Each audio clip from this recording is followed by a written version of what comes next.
500 महाविद्यालयांचा कारभार प्राचार्यांविनाच, परीक्षा पारदर्शक कशा पार पाडणार, राष्ट्रीय शैक्षणिक धोरणाची अंमलबजावणी कशी होणार। सावित्रीबाई फुले पुणे विद्यापीठाशी संलग्न असलेल्या पुणे, नाशिक आणि अहमदनगर येथील 500 महाविद्यालयांचा कारभार प्राचार्यांविनाच सुरू आहे।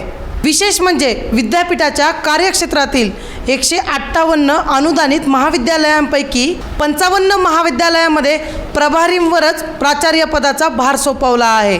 त्यामुळे शैक्षणिक दर्जा वाढविणे, राष्ट्रीय शैक्षणिक धोरणाची अंमलबजावणी करणे तसेच उन्हाळी सत्र परीक्षा पारदर्शकपणे कसा पार पडेल असा प्रश्न शिक्षण क्षेत्रातून उपस्थित केला जात आहे।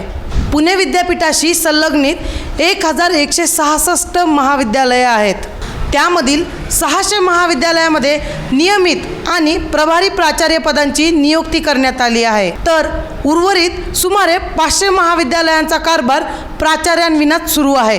पुणे विद्यापीठाशी संलग्नित एकूण 48 विधी महाविद्यालये आहेत। त्यातील 18 विधी महाविद्यालयात प्राचार्यच नाहीत। प्राचार्यांविना कॉलेज चालवणे म्हणजे विद्यार्थ्यांचे भवितव्य वाऱ्यावर सोडण्याचाच प्रकार आहे। अधिसभेतही यावर चर्चा झाली होती। प्राचार्य नियुक्तीसाठी संस्था चालकांना पत्र पाठवू असे उत्तर विद्यापीठ प्रशासनाने दिले होते, मात्र आजही जैसे थे अशीच परिस्थिती आहे।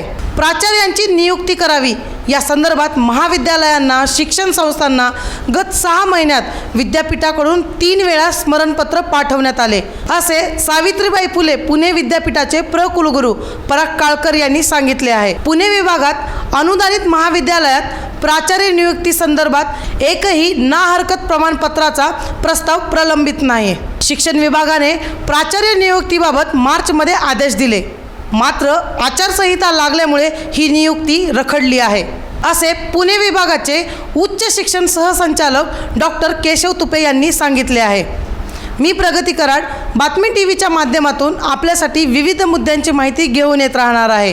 तरी ही माहिती जाणून घेण्यासाठी आपल्या चॅनलला सबस्क्राईब करा आणि व्हिडिओला जास्तीत जास्त शेअर करा। धन्यवाद।